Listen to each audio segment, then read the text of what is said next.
வணக்க மக்களே, உங்கள் தமிழ் மகன் ஐதை மறுபடியும் வந்துட்டேன். க்ரஷை பற்றி பேசணும். ஒரு டாப்பிக்கில் லவ்வை பற்றி பேசியிருக்கோம். இன்னைக்கு லவ்ல வந்து எந்த அளவுக்கு நம்ம பொறுமையை கடைப்பிடிக்கணுங்கிறத பற்றி பேசலாம்னு முடிவு பண்ணியிருக்கேன். இந்த லவ்ங்கிற விஷயம் வந்து ரொம்ப அழகான விஷயம். இதை பற்றி நான் டீப்பாக பேச வேண்டிய அவசியம் இல்லைன்னு நினைக்கிறேன். உங்க எல்லாருக்குமே தெரிஞ்சிருக்கும். இந்த லவ் பண்ணும்போது அந்த ஜேர்னி வந்து ரொம்ப நல்லா இருக்குங்க. அதை ஸ்டார்ட் பண்ணும்போது சரி இல்லை, அந்த லவ் போயிட்டே இருக்கும்போது சரி இல்லை, அந்த லவ் வந்து கல்யாணத்தில் போய் முடிகிற வரைக்கும் ரொம்ப ஒரு இனிமையான ஒரு ஜேர்னியாக தான் அது இருக்கும். ஆனா இந்த லேவ்னு வரும்பொழுது வந்து எந்த அளவுக்கு நம்ம பொறுமையா இருக்கணும். ஏன்னா லேவ்ல வந்து எந்த நேரமும் வந்து நல்ல விஷயங்கள் மட்டுமே நடந்துராது. அதாவது என்ன சொல்றேன்னா, எல்லாமே ஹாப்பி மூமெண்ட்ஸா இருக்குன்னு சொல்ல முடியாது. அப்பப்போ வந்து கொஞ்சம் கஷ்டமான மூமெண்ட்ஸும் வந்துட்டு போகும். இதுல பேசிக்லி என்னன்னா, இந்த லவ் பண்ற ஜேர்னில வந்து ரெண்டு குடும்பமும் ஒத்துக்கிட்டாங்கன்னா அது ஹாப்பி மூமெண்ட் ஒரு அளவுக்குன்னு சொல்லலாம். ஆனா ஒருவேளை வந்து நிறைய சேலஞ்சஸ், ரெண்டு குடும்பமும் ஒத்துக்காம இல்ல அதுல ஒரு குடும்பமும் ஒத்துக்காம இருந்துச்சுன்னா ரொம்ப பெரிய சேலஞ்சஸ் வரும். இமோஷனலி ரெண்டு பேருமே பாதிக்கப்படுவாங்க. இந்த காதல் நிறைவேறுமான்னு சொல்லிட்டு ரொம்ப கவலைப்பட்டுக்கிட்டு இருப்பாங்க. அது மட்டும் இல்லைங்க, ரெண்டு குடும்பமும் ஒத்துக்கிட்டு இந்த லவ்வர்ஸ் ரெண்டு பேருக்குள்ளேயே வந்து பிரச்சனைகள் வந்துச்சுன்னா அதையும் வந்து சமாளிச்சுட்டு இந்த கல்யாணங்கிற ஒரு விஷயத்துல வந்து போய் முடிகிறது வந்து ரொம்ப சந்தோஷமான விஷயம். ஆனா இந்த இடைப்பட்ட காலத்துல, இந்த லவ் பண்ற காலத்துல, இந்த லவ் டைம் பீரியட்ல வந்து எந்த அளவுக்கு வந்து நம்ம டாலரன்ஸா இருக்கணும். இப்போ நீங்க பாத்தீங்கன்னா வந்து இந்த சில பேர் வந்து லவ் பண்ணுவாங்க, பிடிச்சுதான் லவ் பண்ணுவாங்க, அண்டர்ஸ்டாண்டிங்கா இருக்கணும்னு லவ் பண்ணுவாங்க. நீ இப்படி இருக்க, அதனாலதான் எனக்கு உன்னை ரொம்ப பிடிச்சிருக்கு, நீ ஐ லவ் த பி யூ அப்படின்னு சொல்லிட்டு தான் வந்து லவ் ப்ரப்போசல் அது இதெல்லாம் நடக்கும். ஆனா இடையில அந்த காதல் போயிட்டு இருக்கும் பொழுது நீங்க பாத்தீங்கன்னா வந்து, நீ இந்த மாதிரி பண்ணாத, எனக்கு பிடிக்கல, நீ அவங்க கூட பேசாத, இது பிடிக்கல, நீ இந்த ட்ரெஸ் போடாத, எனக்கு பிடிக்கல, நீ தலையை இப்படி சீவாத, எனக்கு பிடிக்கல, அப்படின்னு சொல்லி சின்ன சின்ன காமெண்ட்ஸ் வந்து கொடுத்துக்கிட்டே இருப்பாங்க. அது நீங்க வந்து கண்டிப்பா பார்த்துருப்பீங்க. இல்ல நான் கேட்கிறேன், ஆரம்பத்துல வந்து உன்னை எனக்கு பிடிச்சிருக்கு, ஐ love the way you are அப்படின்னு சொல்லிட்டு தானே காதல் பண்ண ஆரம்பிக்கிறீங்க. அதுக்குள்ளே வந்து நிறைய சேஞ்சஸ் ஏன் எதிர்பார்க்குறீங்க? ஒவ்வொரு இண்டிவிடுக்கும் தனியான ரசனை இருக்கு, ஒரு டேஸ்ட் இருக்கு, அவங்களுடைய லைஃப்பை வாழக்கூடிய ரைட்ஸ் அவங்களுக்கு இருக்கு. ஆணுக்கும் சரி பெண்ணுக்கும் சரி. ஆனா ஒருத்தருக்கு ஒருத்தர் ஆப்போசிட் ஜெண்டர்ஸ் வந்து என்ன பண்ணிக்கிறாங்கன்னா வந்து அவங்களுடைய கருத்துக்களை வந்து மாறி மாறி திணிச்சுக்கிறாங்க ஒருத்தருக்கு ஒருத்தர். அதாவது நீ இந்த மாதிரி ட்ரெஸ் போட்டாதான் எனக்கு பிடிக்கும், உனக்கு பிடிக்குங்கிறதுக்காக நான் என்னுடைய லைஃப் ஸ்டைலை மாத்திக்கணுமா? சில பேர் நீங்க பாத்தீங்கன்னா இன்னொரு ஆக்ஷனுக்கு போவாங்க. உன் அண்ணனை பிடிக்கல, உன் தம்பியை பிடிக்கல, உங்க அம்மா பேசுறது பிடிக்கல, ஓகே உங்க வீட்டு சமையல் பிடிக்கல, உங்க வீட்டு நாய்க்குட்டி பிடிக்கல அப்படின்னு சொல்லிட்டு நிறைய கருத்துக்களை வந்து திணிச்சுக்குவாங்க ஒருத்தருக்கு ஒருத்தர்.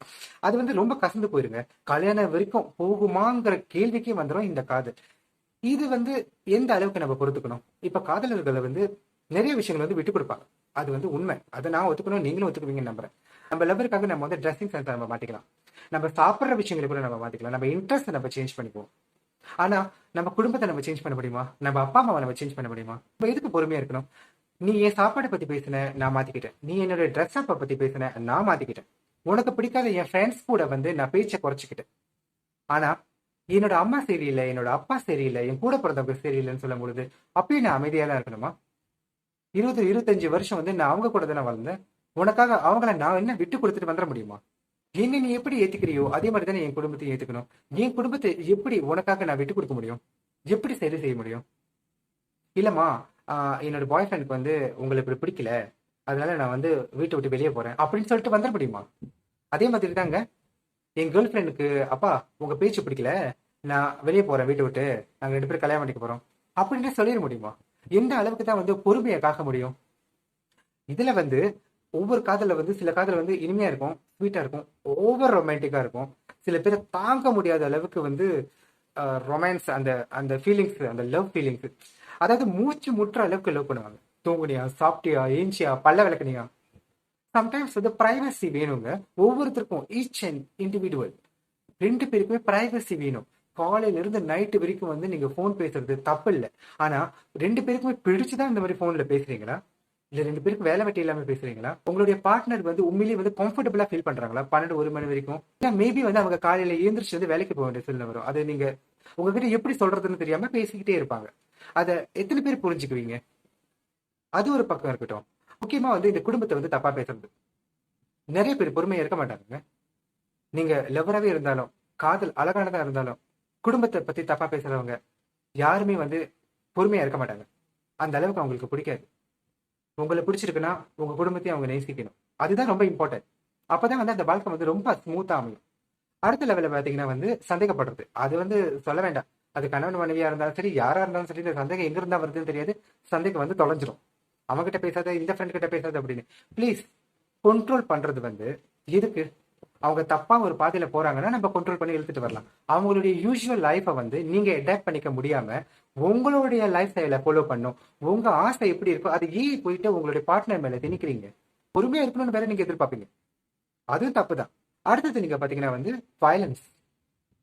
சில காதலர்கள் அடிப்பாங்க, இல்லைன்னு சொல்ல வேண்டாங்க, ரொம்ப ஓவரா உரிமை எடுப்பாங்க. இப்போ பெத்தவங்க பிள்ளைங்களை அடிக்கிறதே ரொம்ப குறைவு. கணவன் மனைவி அடிச்சுக்கிறதே வந்து தப்புன்னு நம்ம சொல்லும் பொழுது, லவ் பண்ணும்போது அடிக்கிறது சரியான விஷயமா? இது யாரு வந்து ஓகேன்னு சொல்லுவா? சரிடா, நீ என்ன வேணாலும் அடி, நீ என்ன வேணாலும் சண்டைக்கு போடு, நாளைக்கு எப்படி இருந்தாலும் நம்ம கல்யாணம் பண்ணிக்க போறோம் தானே அப்படின்னு சொல்லிட்டு போயிட முடியுமா? அந்த வாழ்க்கை கசந்துடாதா? காதலிக்கும் போதே எல்லாமே கசந்து போயிடும். எந்த சூழ்நிலையும் காதலை வந்து புனிதமா பார்க்கணும். அது ரொம்ப முக்கியங்க. கல்யாணத்துக்கு அப்புறம் காதலிக்க போறோம், அது இல்லைன்னு இல்லை. ஆனா கல்யாணத்துக்கு முன்னுக்கு ஒருத்தருக்கு ஒருத்தர் மனசை பரிமாறிக்கும் போது மனசை மட்டுமே பரிமாறிக்கணும். நான் என்ன சொல்றேன்னு உங்களுக்கு புரிஞ்சிருக்கும்னு நினைக்கிறேன். எந்த சூழ்நிலையிலையும் வாழ்க்கையில ஒரு லிமிடேஷன் வேணும், ஒரு பார்டர் வேணும். எல்லாம் தாண்டி போகும் பொழுதுதாங்க நிறைய பிரச்சனைகள் இந்த காதலுக்குள்ள வருது. எல்லாத்தையும் வந்து சகிச்சுக்கிட்டு போகணும்னு அவசியமும் இல்லை. சரியான ரிலேஷன்ஷிப்பா இல்லைன்னா கல்யாணம் பண்ணிட்டு போறவங்களே விலகி போற காலம் இது. காதலிக்கும் போது தப்பா உங்களுக்கு மனசுல பட்டுச்சுன்னா அதை நேருக்கு நேரா சொல்லி தீர்த்துக்காங்க. மனசுக்குள்ள வச்சுக்கிட்டு கல்யாணத்துக்கு அப்புறம் பழி வாங்குறேன், நான் கல்யாணத்துக்கு அப்புறம் நான் என்ன பண்றேன் பாரு அப்படின்னு சொல்லிட்டு வாழ்க்கையை வீணாக்கிக்காதீங்கன்னு தான் சொல்றேன். காதல் பண்ணும்போது ஒருத்தருக்கு ஒருத்தர் புரிஞ்சுக்காங்க, ஒருத்தருக்கு ஒருத்தர் மரியாதை கொடுங்க, ஒருத்தருக்கு ஒருத்தர் குடும்பத்தை நேசிங்க. இது ஒரு நாள் 2 நாள் கூத்து இல்லைங்க, காலம் பூரா வரப்போற கூத்து. கல்யாணம்னா 1000 காலத்து பயிருன்னு சொல்லுவாங்க. அதுக்கு பேஸ்மெண்ட், அதோட விதை தாங்க இந்த காதல்.